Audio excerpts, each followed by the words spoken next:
For Pacifica Radio, I'm Christina Onnested. Former President Republican Donald Trump has been indicted on charges of mishandling classified documents at his Florida estate. He's now the first former president in U.S. history to face criminal charges by the federal government that he once oversaw. He faces 7 counts, including willful retention of national defense information, obstruction of justice, false statements, and conspiracy. The indictment carries a possibility of prison if he's convicted, but it also has political implications, potentially upending his Republican presidential campaign, something Trump pointed to when he made the indictment public on social media and released a video blasting the charges against him late Thursday. Our country is going to hell, and they come after Donald Trump, weaponizing the Justice Department, weaponizing the FBI.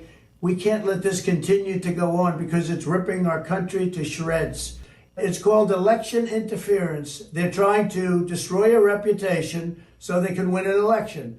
So I just want to tell you, I'm an innocent man. I did nothing wrong. The indictment comes less than 3 months after he was charged in New York with 34 felony counts of falsifying business records. Trump will reportedly appear in a Miami court Tuesday.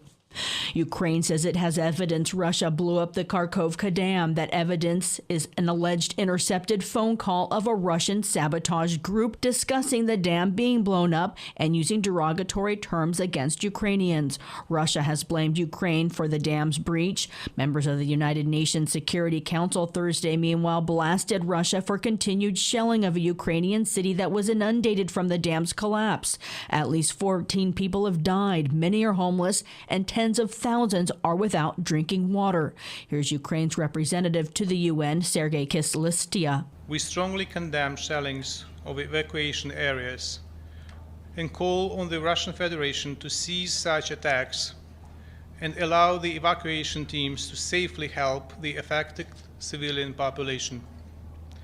We also urge the Russian Federation to grant full, safe, and unimpeded access to the affected areas of the left bank of the Dnieper River, which are currently under its military control, for humanitarian actors, in particular those from the United Nations and ICRC, to help affected local residents. Meanwhile, Russia says it's thwarted Ukraine's anticipated spring offensive, destroying armored vehicles and tanks in the Zaporizhia region. In a rare Supreme Court victory for voting rights, the High Court ordered the state of Alabama Thursday to redraw its voting maps for congressional elections. Chief Justice John Roberts and Justice Brett Kavanaugh joined the 3 more liberal justices in a 5-4 ruling that found Alabama's voting districts violate the Voting Rights Act protections against racial discrimination. Christopher Martinez reports. The High Court delivered a surprise victory to African-American voters who had challenged an Alabama redistricting map as racial gerrymandering. But it appears to be an affirmation that the Voting Rights Act is the law of the land, and it is illegal to engage in race-based gerrymandering. Democrat Hakeem Jeffries of New York is the House Minority Leader and the first African-American to lead a party in Congress.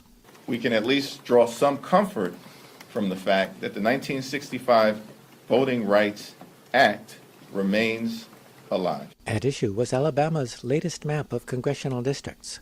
After the 2020 census, the state drew a new map with one of its 7 congressional districts having an African-American majority. But it was challenged by black voters, including a state senator, who pointed out that African-Americans make up 27% of the state voting population.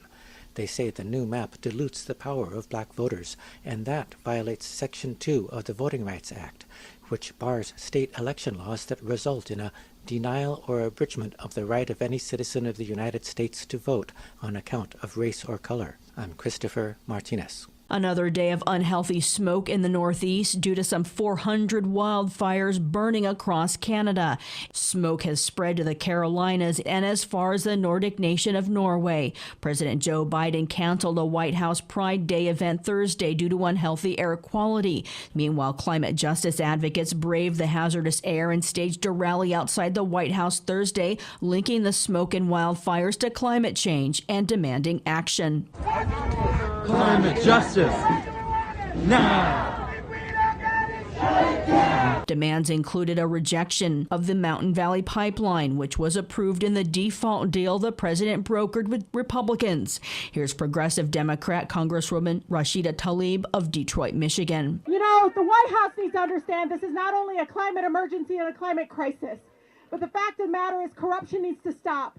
Instead of the fossil fuel industry inside, right now, the White House drafting these bills, it should be the people of the United States, because we have a right to breathe clean air, and we shouldn't have to beg the president or any administration to do something about it. I'm Christina Onnested reporting for Pacifica Radio.